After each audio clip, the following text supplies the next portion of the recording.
It's one of the most mysterious slash disturbing cases that a lot of people have seen. So 10 years ago, right? This Dr. Joseph Whiter, he was brutally beaten. The pictures are mad freaking disturbing, but they actually got leaked. These are the pictures. What the fuck?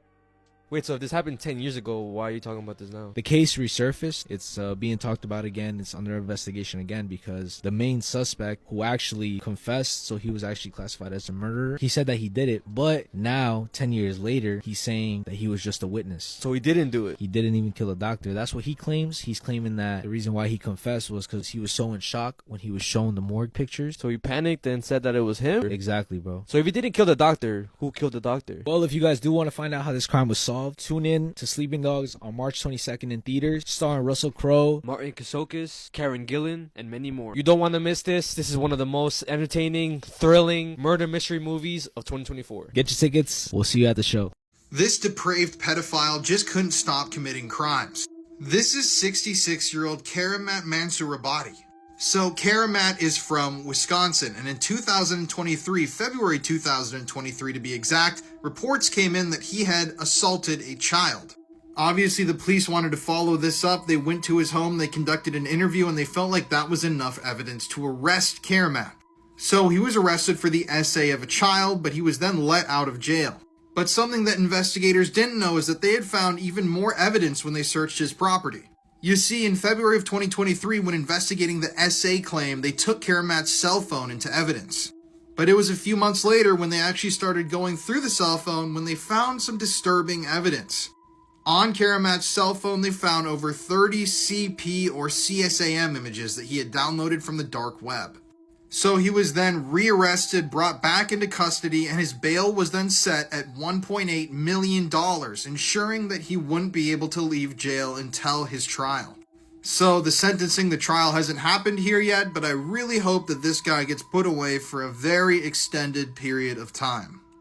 There's a killer on the loose right now in Utah, and this poor girl has yet to receive any justice. Just before 6 a.m. on Saturday, 20-year-old Lindsay Van Orman was leaving her boyfriend's house in Mill Creek, Utah. She was only a block away from her home when she accidentally struck a cat in the road, so she put her hazards on and got out to help. This was near 3051 South, 2300 East, near Maverick gas station. While she was helping this cat, police believe that a light-colored Nissan Titan going 40 miles per hour hit her. And instead of getting out to help her or calling the police for help, they just left her there, dying in the middle of the road, all alone. Lindsay was taken to the hospital where she sadly died later that night due to how severe her injuries were. The Unified Police Department has since released 3 videos of the killer's vehicle, and like I said earlier, they believe that it's a light-colored Nissan Titan with a rack on the back that now has a broken passenger front headlight. The killer was seen turning onto 2700 South, 2000 East just minutes after they hit Lindsay. This front porch video from a house down the street captures the exact moment that it happened. You can see Lindsay's car stop with the hazards on and then 3 cars pass by. First a dark-colored sedan, then a white truck, and then the Nissan Titan in question, which turns out to be the person who hit and killed Lindsay.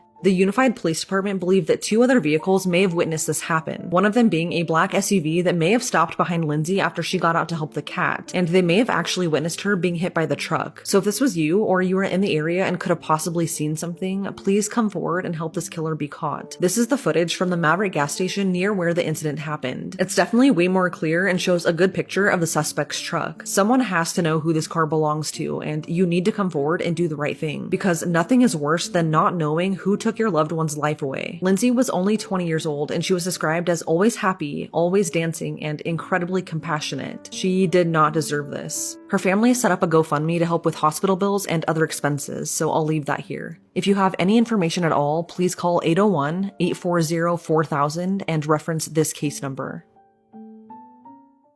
When a teenager was out late hiding from his parents, he spotted his dad driving past. He had no idea he just witnessed his dad disposing of his mum's dead body. It was the 25th of October 1987 in New Rockford, North Dakota. Kathy Bonderson was a 35-year-old nurse working in the local hospital. She was married to Robert Bonderson. At around 2 a.m. on the day in question, the pair were arguing over their teenage son, Jamie. He'd worried them by not returning home, and Kathy was particularly stressed because she was going to be late for work. It's believed that Robert looked for Jamie and was unsuccessful and returned home. At 2:30 a.m, Jamie, who was parked with his girlfriend out near a bridge, spotted Kathy's car. Now, Jamie actually ducked low to avoid being seen by his parents. He had no idea what he'd actually just witnessed. An hour later, Kathy's car was found on fire. Tragically, she was in the passenger seat, deceased. Now, a sheriff called Ed Alamaris claimed that the fire began due to a freak accident in which Kathy had crashed the car and it had set on fire. He said that her body must have been flung over to the passenger side. However, clues at the car indicated this was no accident. Her car keys were found undamaged on the floor of the car, which was strange as the whole of the interior had melted. There were also no sort of tire marks indicating that there had been any kind of crash. There was also no structural damage to the vehicle indicating that there had been any impact. There was also suspiciously a can of petrol found nearby. The autopsy also indicated that Kathy had been killed prior to the fire, as she had no carbon monoxide in her lungs. Injuries to her neck suggested she'd been murdered. Despite all of this, the stubborn sheriff decided not to change the ruling of the death from an accident to a homicide. Years later, in November 2005, the case was finally reopened. By this point, the sheriff had passed away. Investigators started looking into Kathy's husband, Robert. By this point, Robert had moved to Wyoming. Police re-interviewed him and he tellingly went missing as soon as they did so. It wasn't until April 2006 that police discovered his dead body in a remote cabin in the woods. He had taken his own life. Investigators determined that Robert was the real killer of Kathy. He had the opportunity to kill her and he also had a motive. It was revealed that he'd been seeing multiple different women while he was with Kathy. He'd also taken out a huge life insurance policy prior to her death. Jamie, Robert's son, also confirmed that it was Robert that was driving Kathy's car on the night of the murder. Jamie's girlfriend, who was with him at the time, also confirmed this. This disturbing Venezuelan video is absolutely awful, and whatever you do, don't go searching for it. In January of 2018, a gruesome video went viral in Venezuela and Latin America. Many people claim this video came from the Middle East or India, but it indeed did come from Venezuela. This clip highlights the issue of forced labor and people trafficking in Venezuela, as many who work in the illegal mines tend to be migrants. The victim in this video has still yet to be identified and more than likely never will. What is known is that the victim was from Guyana and arrived in Venezuela to work the illegal mines. Why he was murdered is up to debate, but according to some reports, the victim was stealing or being in cahoots with people he shouldn't have been with, and this could possibly be why he was murdered.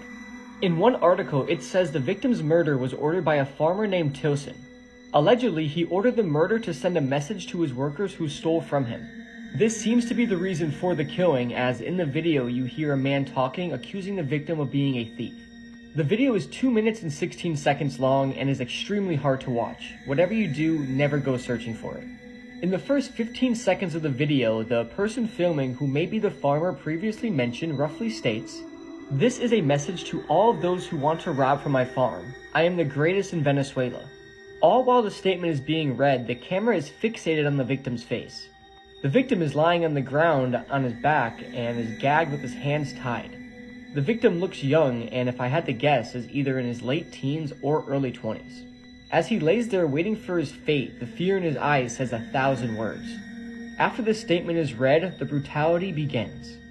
A man then enters shot who has his face covered and is carrying some sort of knife. He bends down next to the victim and begins slicing off his right ear. The victim makes no noise, but he scrunches up his face and closes his eyes as he absorbs the pain. The gang member then moves over to the victim's left ear and slices it off. Once both ears are cut off, the victim lets out painful sighs. The killer then appears to hand the knife over to the person filming, and in a POV type of shot, you see the person filming waving the knife around while accusing him of being a thief, while saying, "This is what would happen to anyone who steals from me." The victim tries to plead his case and his voice cracks and breaks several times. You literally hear the fear in his voice. A man then enters shot who is the same man who cut off the victim's ears, but this time he is carrying a machete. The killer then takes the machete and slams the blade down against the victim's throat, hitting his Adam's apple area. Blood erupts from his neck, shooting up in the air, and you begin to hear the sound of gurgling blood. The victim instinctively sits up and blood pours out like a river. In a matter of seconds, his entire chest is covered red in blood. It looks like you kind of poured a bucket of red paint all over him. The noises you hear at this point are like squeals, and it's honestly horrific. The killer then takes the machete and slams the blade twice onto the back of the victim's neck, and the noises become even more horrific. The killer with the machete then takes the blade and strikes the victim several more times on the back of his neck, and at this point the victim appears to pass out or pass away. The amount of blood in this video is insane, and the quality of the video is actually good, making it even worse to watch. Because as we know, in most of these videos, the quality is pretty bad. The video then concludes as the victim is lying in a pool of his own blood, half decapitated. The fear in the victim's eyes really stick with you, and it's just sad.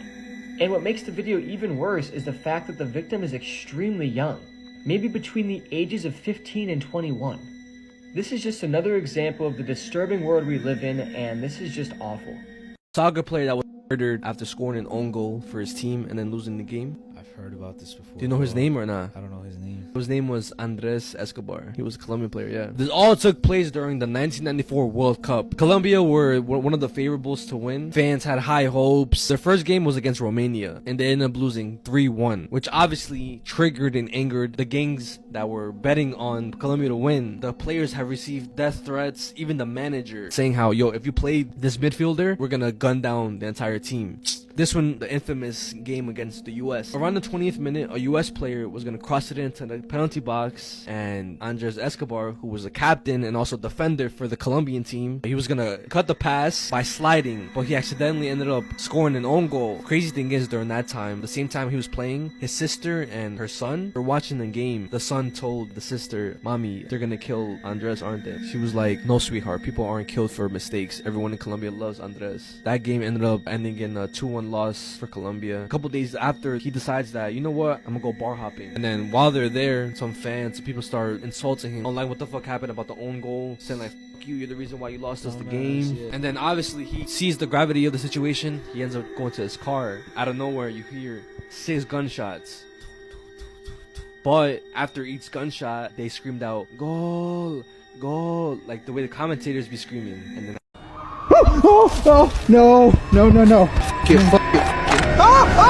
On tonight's episode, we're at one of the most haunted places in all of America, the completely abandoned Norwich Asylum here in Norwich, Connecticut. So we did electric shock therapy, lobotomies, sterilizations. I don't go in that building alone. I don't. I will never be in that building alone again. So somebody tried to murder you while you were here a year or two ago. Yeah, June 4th, 2022. That's crazy. So there were 2 here in this building alone? A month. A month. Wait, where did that come from? I just saw the thing, Kyle. Holy crap, I just saw the thing. Is that my smoke? Oh my gosh. Please be with us this evening as we visit a place that truly has been touched by an unspeakable darkness. Was that door open last time?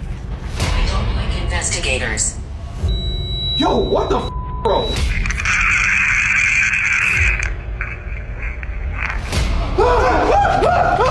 Something just came in here.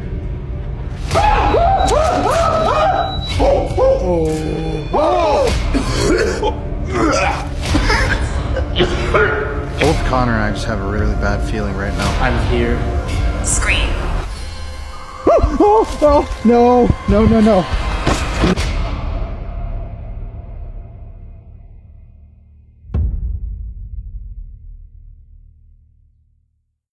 A woman who was burned alive testified at her own murder trial. Judy Malinowski bravely addressed the camera after being burned alive by her ex-partner. She'd grown up in Ohio and had a happy childhood. She was a stunning beauty pageant contestant and was homecoming queen. Sadly, though, she was diagnosed with ovarian cancer, and after battling the illness and winning initially, she was told the cancer had returned. At this point, she was a mum to 2 young daughters, and she was really struggling. She had surgery to try and battle the illness, but she was in a lot of pain after a hysterectomy. She became addicted to opiates and eventually would move on to the substance H. It was at this point, when she was really vulnerable and sick, that she began dating Michael Slager. The pair had met online and she had no idea he had a criminal past. He'd been convicted of stalking, child endangerment and domestic assault. Now, Michael made life much worse for Judy. He would buy her substances and use these to control her. She tried going to rehab in 2015, but Michael liked how addiction made her easy to control. The couple became really toxic, and in one horrific incident, things would turn deadly. CCTV captured a shocking incident on the 2nd of August 2015. The pair got into an argument at a petrol station, and Judy threw a can of fizzy drink at Michael. He responded by throwing petrol all over her. He then went back to his car, grabbed a lighter, and set her on fire.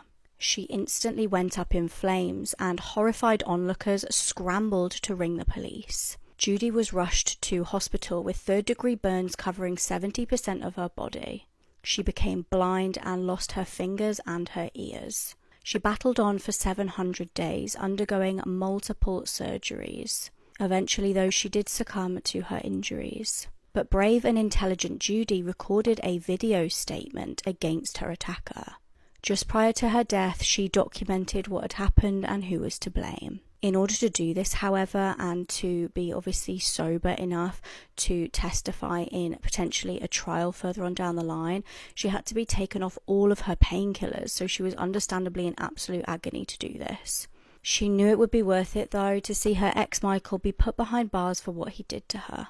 She stated, "I don't think words can describe what it feels like to have your whole body set on fire. I thought for sure I was dying. I just prayed to Jesus to please forgive me for my sins and to take care of my children, and that was it. I blacked out. I don't remember anything until I woke up in the hospital." One professional stated that he had never seen a trauma like that on a human body that was not deceased. Michael eventually pleaded guilty and was given life in prison. These are twisted murder cases you've never heard of, and this is a massive trigger warning. This case takes place in Indonesia on May 12, 2016. Ino Ferrara was an 18-year-old woman who had recently graduated from a vocational school, and after graduation, she began working in an office of a plastics factory. The factory was some time away from her parents' home, but it did have accommodations for both men and women that was separated between genders. Ino lived in the company's accommodation just outside the factory, and every week she would return to her parents' house for a night or two and spend time with her family. Ino was the fourth of 7 children, and she and her family were followers of Islam. And because of this, she was arranged to be married to a man at some point. However, in April 2016, Ino was walking back to her accommodations after a day at work when she bumped into a teenager who was referred to on the media as R.A. The two talked and exchanged numbers, and for the next month the two texted often and started somewhat of a relationship. At the time, R.A. was 16 and was a student at a neighboring high school. On May 12, 2016, Ino asked R.A. to come to her accommodation. She told him because of the arranged marriage, the month-long relationship had to come to an end, and the two decided to meet to say goodbye. At 11:30 that night, R.A. arrived at the women's section of the accommodation. Ino met him and at the gate let him in, and the two talked in her room. Inside, the two spoke for about 30 minutes and began to kiss, but before long, R.A. began to remove his clothes, but Ino told R.A. she had no interest in anything further. She was worried about the risk of getting pregnant and ignored his advances. Feeling angry and rejected, R.A. got dressed and left Ino's apartment. He then stood in the section between the female and male dormitories, and it's here where R.A. stumbled across 2 men. 24-year-old Rahman Hatano and 24-year-old Haman Hoparati. These 2 men worked at the plastics factory and stayed in the men's dormitory. The 2 men asked R.A. what he was doing, and he said he had been in a relationship with a woman who worked in the plastics factory, but the relationship had just come to an end. They all talked for a while, and the 2 men then wanted to see which factory worker was his girlfriend, and they then told him to take them to her room. There was a gate separating the girls' dormitories so nobody could get in, but R.A. didn't close it properly, so the 3 were able to get inside. The 3 then crept up to Ino's dormitory and twisted her door handle, and it was unlocked. The 3 then entered her room and stood over her as she slept. Ramad and Haman both recognized her from working with her. Haman had worked in the same section as Ino and had taken a liking to her. He even got her number from another worker and sent Ino messages, but Ino never replied to a message he sent. Ramad also knew who Ino was. He claimed that she called him ugly and that his skin was too dark. Iman then got one of the pillows off Ino's bed and placed it over her mouth and began to smother her. Eno then woke up and a struggle ensued. Iman then pulled a fork out of his pocket and began to stab Eno in the face multiple times, while Ramad pinned her down. The two men then ordered R.A. to grab a knife from the kitchen, however, he couldn't find one. So he went to the garden area and found a garden hoe. He came back to the room to see Iman still holding the pillow, which was now soaked with blood, over Eno's face. Iman then told R.A. to strike Eno in the face with the metal head of the hoe. R.A. then raised the hoe and struck Eno in the face once. This stunned her and she stopped resisting. Iman and Ramad then forced themselves upon Eno while R.A. stood guard by the door. After the two men were done, they told R.A. that it was his turn. He tried, but he wasn't able to. He would later say the blood coming from Eno's face turned him off, so instead he began to bite Eno's legs and breasts. Now, what I'm about to explain is absolutely sickening, and this is a massive, massive trigger warning. Ramad picked up the gardening hoe and inserted it into Eno's genitals. He then began to kick the metal head of the hoe, resulting in the handle impaling and rupturing Eno's internal organs, ending her life. 90% of the hoe handle had been kicked inside Eno. After killing her, the three took turns washing blood off their bodies. And before leaving the crime scene, they took Eno's things and phone and piled her clothes on top of her where her body was. They did this to mask the smell of decomposition that would happen in the next couple days. When Eno never turned up to work, her friends began to worry. They called her and texted her but didn't get a reply. They then went to her place and knocked, but when Eno didn't answer, they broke into the place. And once inside, they were met with a disturbing scene. Police were called, and Eno's body was taken away and an autopsy was conducted. The cause of death was from massive internal bleeding caused by the garden hoe. 23 inches of the handle had been kicked inside Eno, damaging her heart, lungs, and many other organs. You can see the x-ray photo of this on the internet, but I can't show it on here and it's awfully disturbing. In a matter of days, all three boys were arrested and charged with the murder of Eno. All three boys had a reason to why they killed Eno also. R.A. claimed he did this because Eno rejected him and he didn't like the arranged marriage. Ramad said that Eno had been rude to him, and Iman said that she ignored his text messages. The police then forced the men to reenact the murder, which was televised, and the video of the reenactment could be found on YouTube, and it is super disturbing to watch. Both Iman and Ramad were found guilty and sentenced to death by firing squad. R.A. was also found guilty, but due to his age, he was only sentenced to 10 years in prison. I also have to warn you that if you research this case further, images of the crime scene are very easy to find and they are extremely disturbing. What these three boys did to Eno is just horrific, and I can't even imagine the fear and pain she must have been experiencing. May Eno rest in peace. You did not deserve this at all.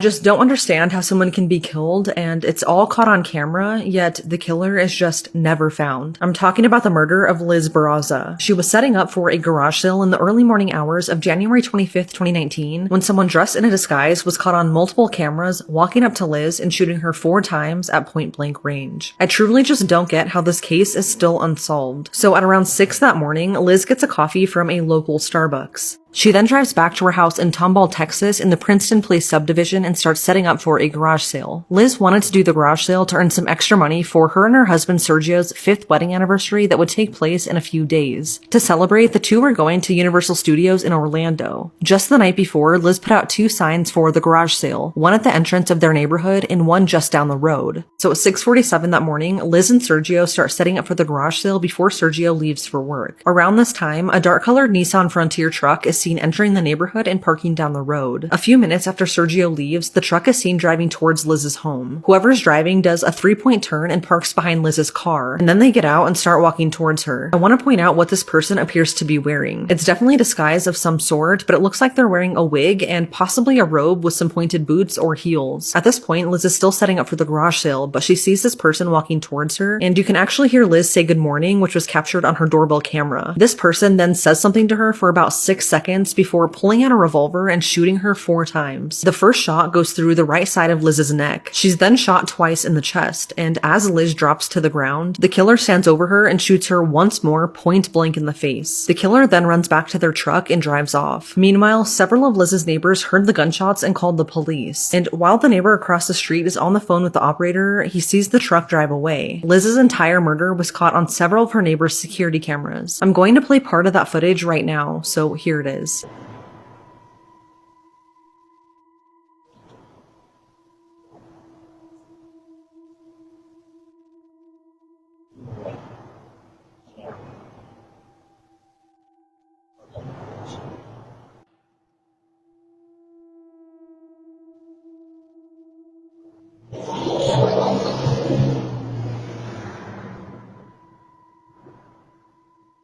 What's insane though is that just moments after the shooting, the killer then does a U-turn and drives back by Liz's house just to make sure she's dead. Police arrive just a few minutes later, but at this point, the killer is gone. Liz was then taken to the hospital where she sadly died a day later. Police initially thought that this was a robbery gone wrong, but nothing was taken from her house or from the garage sale. And what's terrifying is that the killer was caught on security footage casing Liz's house before the murder as well. As early as 2 the morning she was killed, to be exact. The Harris County Sheriff's Office now believed that Liz's murder was planned because not only was the killer in disguise, but they also used a revolver that doesn't leave behind any shell casings. Adding to the theory that this was planned was the fact that Liz didn't publicly advertise that she was hosting a garage sale. It was never posted to her social media, and only a few people knew that it was going on outside of the 2 signs that she posted just the night before. Investigators began pulling video footage from commercial businesses nearby, and the killer's truck was caught on camera several times leaving the scene, but it was eventually lost in an area with no camera coverage. This was such a brutal murder that police began questioning why someone would do something like this, especially to Liz. Authorities combed through Liz and Sergio's digital footprint, but they found no evidence or really any reason why someone would want to kill her. Liz was a member of a Star Wars charity group and was described by so many people as being unbelievably kind. She didn't have any enemies, and because of this, her family believes that this was a murder for hire plot. Sergio states that he knows that he's the prime suspect in many people's eyes, but he denies having anything to do with Liz's murder. He moved out of the home not long after and remarried about a year and a half after Liz was killed. He says he connected with his new wife over similar experiences. His new wife had reportedly just lost her sister, so they bonded over their grief. Sergio says that he and his new wife have both taken polygraph tests and have passed them. I just will never understand why someone would do this to her and how they were literally caught on camera killing her, yet they've never been found. It's now been 5 years, and whoever killed Liz is still out there.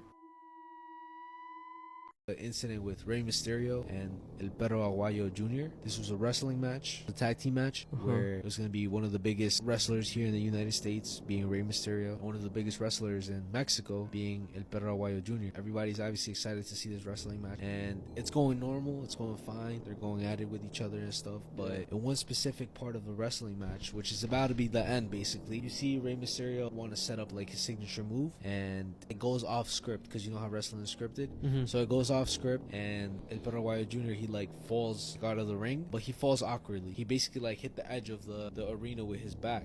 Oh my gosh, so he goes back on the arena because he knows that it was like not part of the script, and then that's when he gets drop kicked. And when he gets drop kicked, he goes against the ropes like he was supposed to, but he just kind of falls unconscious. Everybody's still like cheering and shit, you know. He's just knocked out. Rey Mysterio does his signature move. It just kind of goes over Paraguayo Jr.'s head because he's still like just laying there. Even somebody comes over and starts shaking him and like saying, "Yo, bro, wake up, wake up, wake up." The wrestling match finishes and Rey Mysterio's team wins. Instead of cheering, everybody's still concerned because he has now moved from that same position. At this point, everybody goes over to him and realizes that he's now conscious, right? And he died live on TV. Did Rey Mysterio get backlash after this? Yeah, so after that whole incident happened, because it was an accident at the end of the day, a lot of people were sending Rey Mysterio death threats. He was even thinking about quitting wrestling completely. Hammer coined the phrase, "You can't make this stuff up," might have known the story of real-life boogeyman, Albert Fish. A slight, elderly man with grey hair, no one suspected the kindly single father of being sadistic child murderer and cannibal.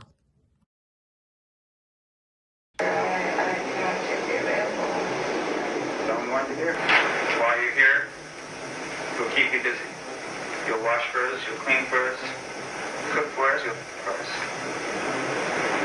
That's your choice in a nutshell. The woman in that video was one of the victims of serial killers Leonard Lake and Charles Ng. These two were two of the most depraved murderers to ever haunt America. So from the outside looking in, Leonard Lake was a totally normal guy. He was married, he went to Bible studies, attended church. But back at his remote cabin in California, Leonard Lake and Charles Ng were abducting sometimes entire families, murdering them, and keeping the women hostage for days, weeks at a time. So obviously there's a lot to this story. It's really disturbing. There were over 25 victims attributed to Leonard and Charles. And the two of them would literally abduct entire families. They would then kill the men and the children and keep these women hostage in a bunker on the property. Eventually, though, a serious mistake by Charles led the police to the compound. And that's when they arrested both of these guys. They started digging up the grounds and they discovered the corpses of those 25 plus victims. And when they searched the home, they also found a library of videotapes. These videotapes graphically show the interactions between Leonard Lake and his victims. There are a lot of tapes. They're all on YouTube. You can go watch them. But they are incredibly disturbing. Just watching Leonard talk to the camera about his thoughts and desires, listening to the way he treats and talks to these women that he's abducted, and knowing the amount of carnage that this man and his friend caused is crazy. As a side note, Leonard Lake actually took his own life a couple days after being arrested because he had sewn cyanide pills into his clothing. So he never really was truly brought to justice. Did you know the opening to this horror film was based on a crazy true crime case? The opening scene of Jeepers Creepers features two people driving down the road with a van tailgating them. It's a scene that is reminiscent of a reenactment done on the Unsolved Mysteries program in 1991. The case in question involves Ray and Marie Thompson, siblings who were just driving down the road one day outside of Michigan. In their rearview mirror, they noticed a suspicious van. Now, the van initially passed them and they did notice that he seemed to be in a hurry. Shortly after, they passed the van again, but this time they noticed it was parked outside an abandoned schoolhouse. The driver appeared to be holding a blood-soaked sheet. Although they did drive past, yet again they noticed the van shortly after in their rearview mirror. It was driving aggressively close to them for the next 2 miles, just like the opening scene in Jeepers Creepers. The siblings turned off the highway and discussed what they should do. They decided to turn the car back around and try and get a good view of the number plate to report to the police. However, when they approached the van again, they noticed that the mystery man was crouching down and changing the number plates. They were also shocked to see inside the open door of the van was covered in blood. They immediately called police, who were actually already on the hunt for the male van driver and his wife. Dennis Depew was the man in question. In 1971, he had married Marilyn. They did have 3 children together, but Dennis was very controlling. Marilyn filed for divorce in 1989 and Dennis moved out. However, Dennis would regularly freak Marilyn out by letting himself into the house. One day she came home to find him sat on the sofa, even though she had changed all of the locks. On Easter Sunday, 1990, Dennis arrived at her house to collect 2 of the children. However, Dennis became angry at Marilyn during the visit and ended up pushing her down the stairs. With their children watching on in horror, Dennis beat Marilyn and dragged her out of the house. Their eldest daughter ran to a neighbour's house to try and ring police, but it was too late. Dennis drove off with Marilyn in the van, lying to his children that he was taking her to the hospital. Responding to the eyewitness reports, the forensic team taped off the schoolhouse crime scene. They discovered Marilyn's body the day after by the roadside. She had been shot in the head. Police were now on the hunt for Dennis as he drove across the country. On March the 20th, a woman returned to her house to see her boyfriend's van on the drive. She believed that her boyfriend's name was Hank. He told her that he needed to rush home as his mum was very unwell. Meanwhile, the TV in the house was playing an Unsolved Mysteries episode. The episode featured news of a man called Dennis who was wanted for murder. Hank, whose real name was Dennis, was desperately trying to distract his girlfriend from the episode. He was terrified that if she saw the TV, she would recognize him. At this point, Dennis drove off, but the police were on his tail. A 15-mile high-speed car chase ensued. Officers rammed his van and forced him off the road, but seconds later, Dennis pulled the trigger and unalived himself. This mother hunted an entire cartel for killing her daughter. This is Miriam Rodriguez, and she hunted down 10 cartel members for killing her daughter. On a fateful day in 2012, Karen Rodriguez, who was Miriam's daughter, was driving her truck when suddenly 2 trucks encircled her. 2 men then came at her with guns and dragged her from the car and into theirs. Later, the 2 men took her to the Rodriguez family home and tied her up. They were about to proceed with their ransom plan when a family friend dropped by and witnessed the scene. At this point, the kidnappers decided to abduct both Karen and the family friend. After the kidnapping, Karen's family started receiving threats and ransom demands. Miriam and her family had no choice but to take out a loan from a bank to pay their daughter's ransom. This is because there were so many ransoms in the city that the bank was giving out ransom loans. Miriam and her husband were then told to drop the ransom money off at a local medical facility. They waited, but nobody showed up. Miriam then demanded to meet with the gang members, and they agreed. The meeting took place at a local restaurant, and she met with a man who tried to demand more money from her without saying where her daughter was. They then asked for an extra $2,500. The family continued to wait, but Karen never returned. Miriam knew at this point her daughter Karen would not be returning. The heartbroken mother then vowed to find every single one of her daughter's kidnappers. The family friend who was also kidnapped was let go shortly after it happened because he offered no value. Miriam then pressed him for the physical appearance of the gang members, and he did. This was enough to confirm that the man she met with, who was named Sama, was involved in her daughter's disappearance.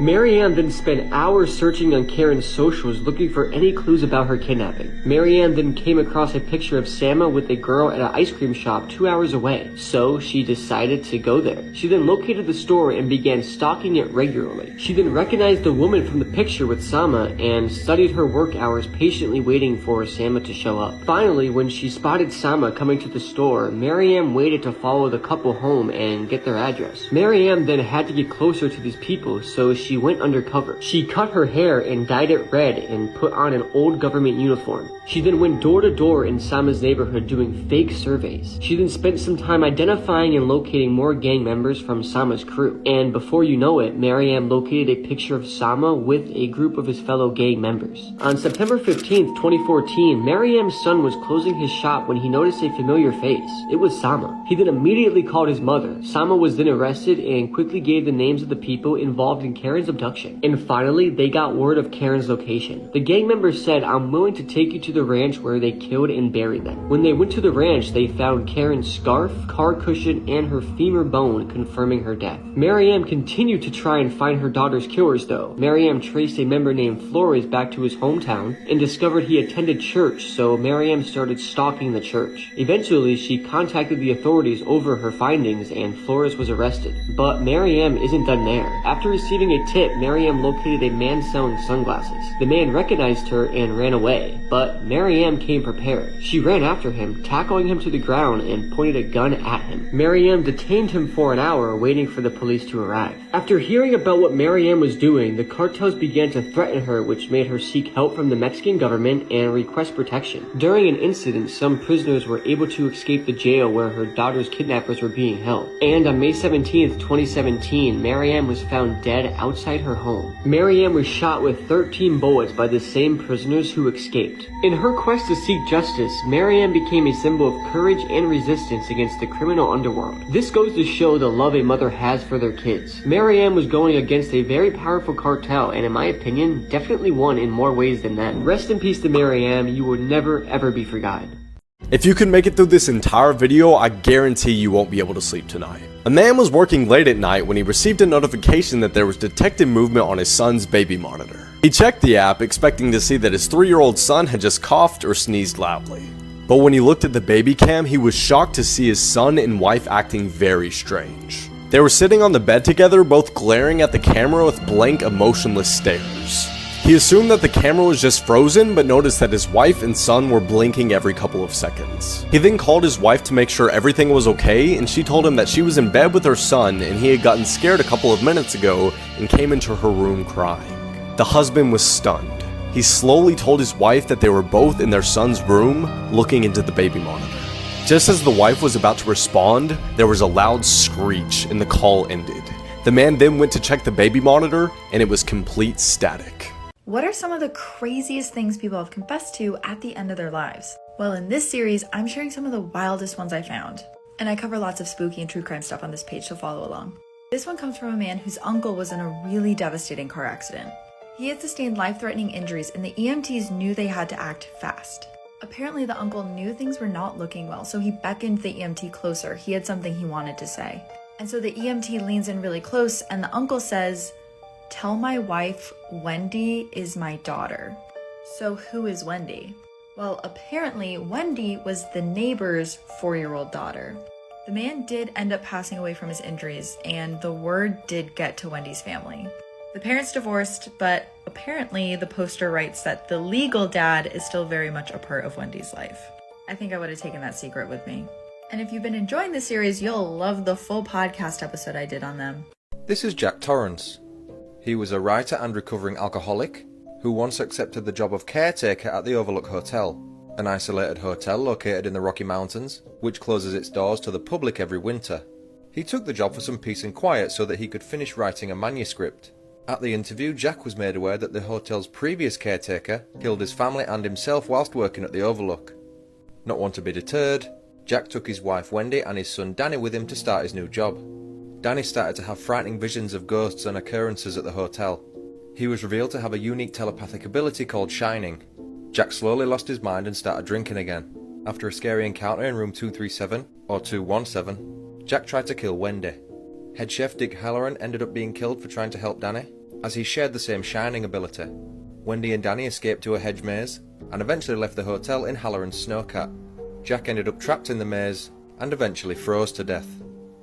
I remember seeing this photo of a restaurant employee cutting raw meat on the concrete floor outside, and I thought, what the heck is going on? This happened in Gwinnett County in Georgia, and the name of the restaurant is New China. This employee is seen casually cutting raw meat behind the restaurant outside. When this photo was taken, it was reported to the health department, but the restaurant argues that this employee was off the clock and he was cutting his own meat that he was gonna take home. Which, if that's the case, like, why would someone even do that? There's not even a cutting board. The restaurant also clarified that all their employees cook in the kitchen and that customers have nothing to worry about. This employee was later fired, and after investigating, they realized that none of this food was actually served to customers. The health department did not shut down this restaurant because there was no apparent threat to public health. Which really does make me question this, because if one of your employees is eating off the floor, then I really do wonder how food is being managed in the kitchen when no one is actually looking. If she ever asks you this one question, always say no. A hospital receptionist was working late one night when he saw a strange figure approach him in the darkness. When they came closer, it appeared to be a pale woman with a wide smile and soaking black hair. The receptionist asked the woman if she was there to see someone. She simply nodded and said, "Do you reject the Trinity?" He replied, "I'm sorry." She then slowly backed away and left. A few hours passed, and a little girl came to his desk from her hospital room. He asked her if she was feeling alright, and she said that she did not like the new nurse. He said, "Sweetie, what do you mean?" And she told him that the nurse was asking all the children the same question, and they were all chanting yes, yes, but she was too afraid to answer. The man then sprinted to the hallway where the children were staying, and none of them were to be found. The hospital then went into lockdown, and the only remains of the children were their clothes laying on their bed.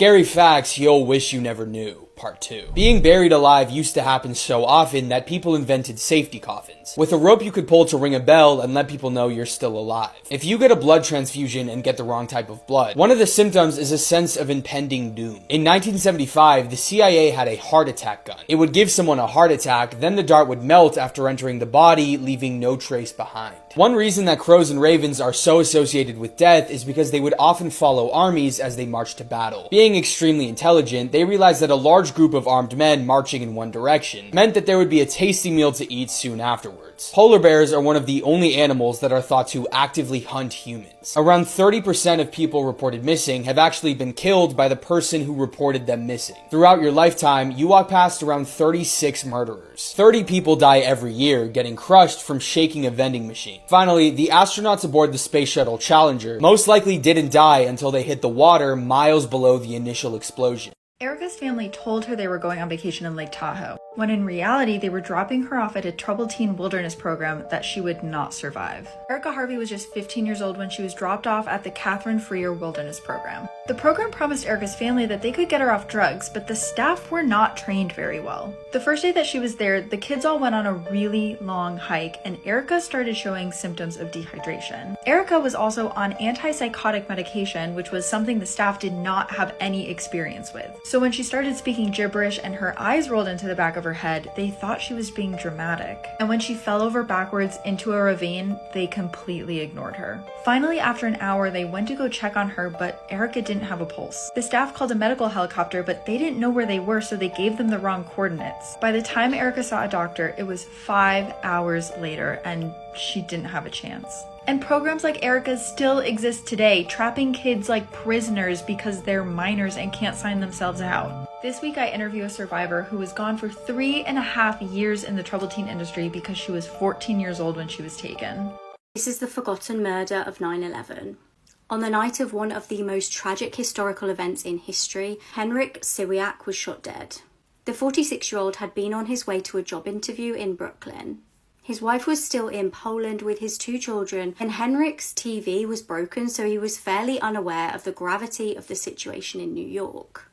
His wife had tried to fill him in over the phone on what had actually gone on, but Henryk remained determined to go to the job interview that he'd planned. At the time of the killing, one ear witness heard people raising their voices and then heard gunshots.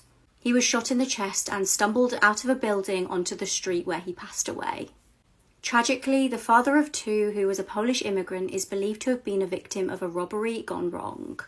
However, due to the obvious chaos and huge devastation of 9/11, the murder seemed to be forgotten. He'd been living in the US for 11 months in Queens near his sister. He is remembered as having relentless spirit and being determined for success. 22 years later, his killing remains unsolved and authorities have never managed to identify any suspects. Update, Jade's ruining the vacations with her TikToks. That was the last TikTok ever posted by TikToker Anthony Barajas, aka Anthony Michael. On July 26, 2021, Anthony and his friend Riley were seeing a movie. On that evening, they were seeing the ironically violent film The Forever Purge, which itself is a critique on American violence. On that day, the two of them were just sitting inside of the theater enjoying the film when suddenly they were both shot in the back of the head. Now, sadly, Riley Goodrich, who was 18 at the time, would die at the scene, but Anthony, who was 19 at the time, was taken to a hospital but passed away a few days later. But why did this happen? Well, it's not a very clear story. So this is Joseph Jimenez, and he was actually arrested the day after the murder. He was the guy who pulled the trigger. Now, Joseph's friends were actually in the movie theater. There were only 6 people in the theater at the time. And they said that during the movie, Joseph was acting strange. He was mumbling to himself, and at one point he left the theater and came back in with some sort of a package. Joseph's friends then left the theater because they were afraid of what he might do, and a few moments later they saw Joseph running out of the side door, getting into his vehicle and speeding away. So it turns out that Joseph had just randomly decided to murder Riley and Anthony. There was no motivation. He didn't know these two. He just decided he had to kill somebody. And strangely, their bodies weren't discovered until after the movie was over, because there was only 6 people in the theater, including Joseph, his 3 friends, and these 2. So according to Joseph, he was hearing voices that were saying his friends and family were going to be killed if he didn't take a life. He also stated that he wished he didn't do it, but unfortunately, you can't take back an action like that. It's just chilling that even just sitting in a movie theater, an act of violence like this can strike you. And obviously, rest in peace to Riley and Anthony. This is such a tragic story. Yes, you read that right. A doctor is actually being sued for decapitating a baby during delivery at Southern Regional Hospital in Georgia. Obviously, a trigger warning is needed for this one. The details are absolutely horrifying. He was Jessica Ross and Trevon Taylor's first baby, and obviously they were so excited for his arrival. But when Jessica went into labour at 37 weeks, the delivery became complicated. Dr. Tracy St. Julian was the one delivering the baby, and she tried different methods, including applying traction to the baby's head. She then used ridiculously excessive force to pull on the baby's head and neck, and she used that much force that the bones in his skull, face and neck actually broke. Jessica was then left for 3 hours before being taken for a C-section. The baby's head was stuck in the birth canal, and as they pulled him out through Jessica's abdomen, only his legs, body and arms came out. His head was left behind. His head was subsequently delivered naturally, and if that's all not horrifying enough, the staff then tried to cover up what had actually happened. They didn't tell Jessica and Siobhan what had happened to their baby, just that he'd sadly passed away. And they actually then wrapped him tightly in blankets with his head propped up onto his body to make it look like it was still attached. The couple had absolutely no idea that their baby had been decapitated. According to Jessica, they then tried to persuade the couple to have the baby cremated, obviously to cover up what had happened. They didn't want them finding out, and they actually did find out from the funeral home. An investigation is now ongoing, and all the staff involved will be put under oath to try and get down to the bottom of how this was allowed to happen. Obviously, no amount of money can ever bring their baby back, and the whole situation is just traumatising. I cannot imagine what they are going through right now, but I hope that they win this case and that they can get some closure. This is the terrifying murder case of Rosie Palmer from Hartlepool. It was the 30th of June 1994. 3-year-old Rosie had been at nursery that day and was outside playing when an ice cream van turned up. She got an ice cream from the van and seemed her usual happy self. The ice cream man watched as Rosie made her way back home, which was just walking distance from the van. However, 5:30 p.m. came and went and she was still not back home, and her parents started to get worried. Neighbours helped her stepdad look all around the neighbourhood for the little girl, but there was no luck. At 8:45 p.m. she was reported missing. Police scoured the local area, but there was no sign of Rosie. They went round some of the local houses and checked in the homes, but they couldn't see anything. Now, one neighbour on Frederick Street caught attention of police when his demeanour seemed to change. After initially being quite cooperative, Sean Armstrong started to act odd. So odd, in fact, that police decided to go back into his flat and have another look. This time, inside a bin bag in his cupboard, they found little Rosie. She was deceased and had been severely SA'd. Some of her clothing was found in another bag. The 32-year-old denied having any knowledge of how the little girl got there. He said that somebody else must have put her in his flat. Now, Sean was actually known in the area for being quite dodgy and inappropriate. Frustratingly, in 1993, a social worker had told police that Sean was a danger to children. He'd actually made prior threats about children, and despite this was rehoused in an area full of families with young kids. Now, Sean would eventually admit to killing the little girl, but would only admit to manslaughter, not murder, due to his mental health issues. However, while in prison, Sean got a pen pal and started writing back and forth with a woman. He eventually admitted that he was fabricating his symptoms and did in fact murder Rosie. He had no idea that the woman he was speaking to was actually a crime reporter. She informed police, obviously, of his confession. He was given a 16-year minimum sentence and has been denied parole. He can reapply in 20.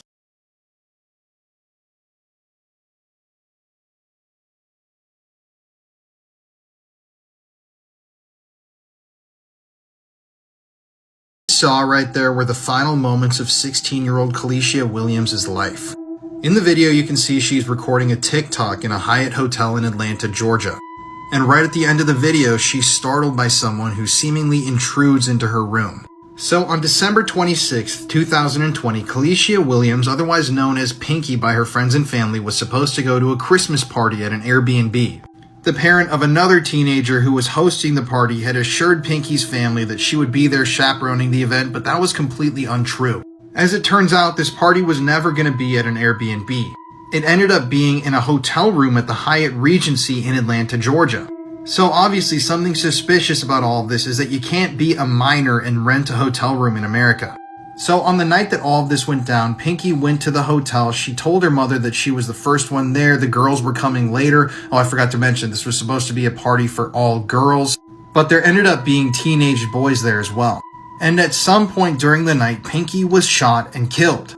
Now, according to someone who was there and witnessed this happen, 2 teenage boys actually carried Pinky's body down to the lobby and were saying, "She's been shot, she's been shot."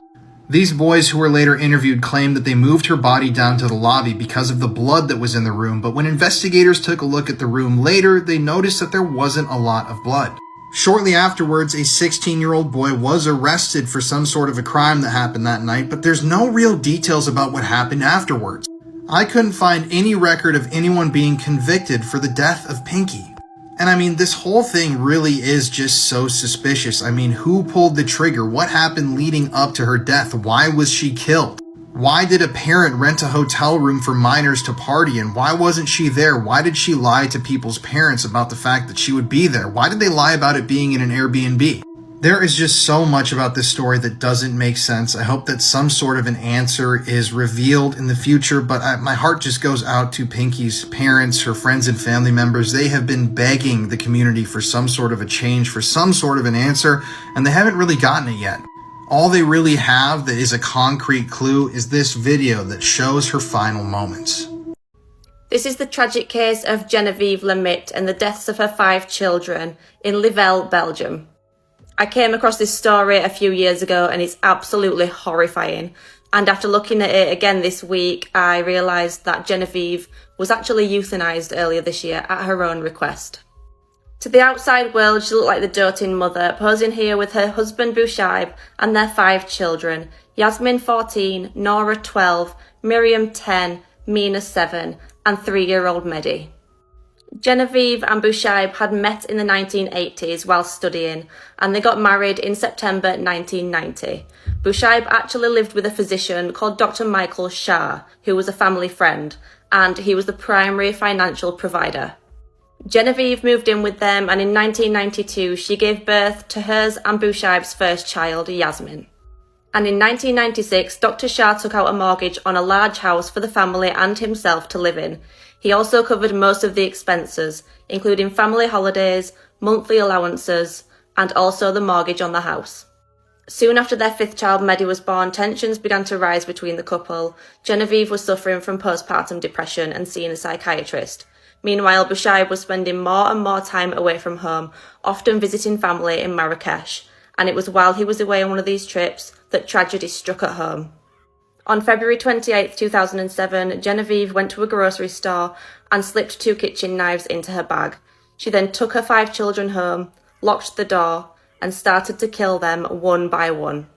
Just a quick trigger warning again here. The attack on the children is quite hard to listen to. It's horrific.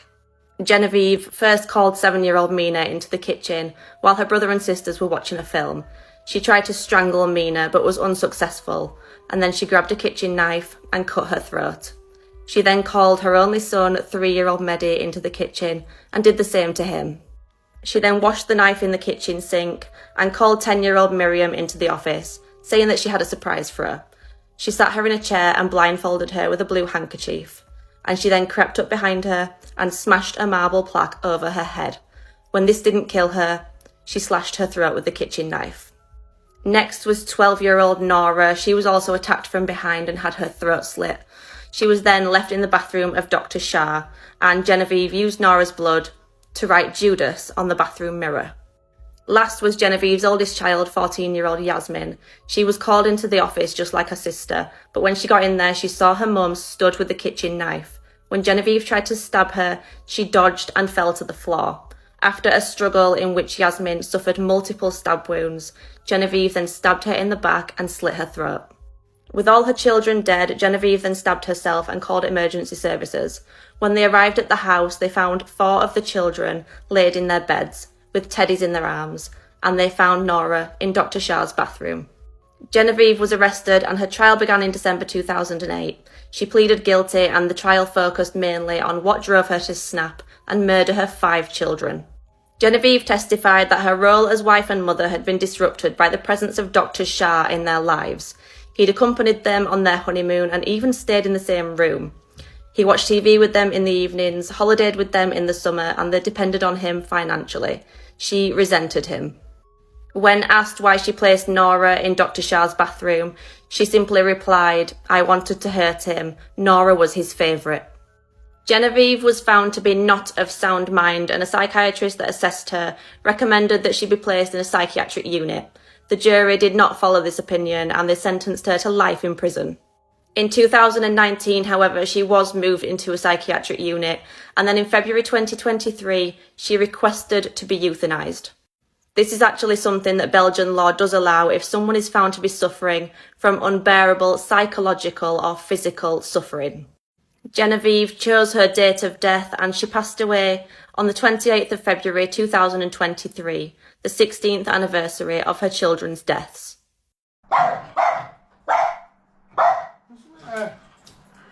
What? Look in there, mate. Look in there. What?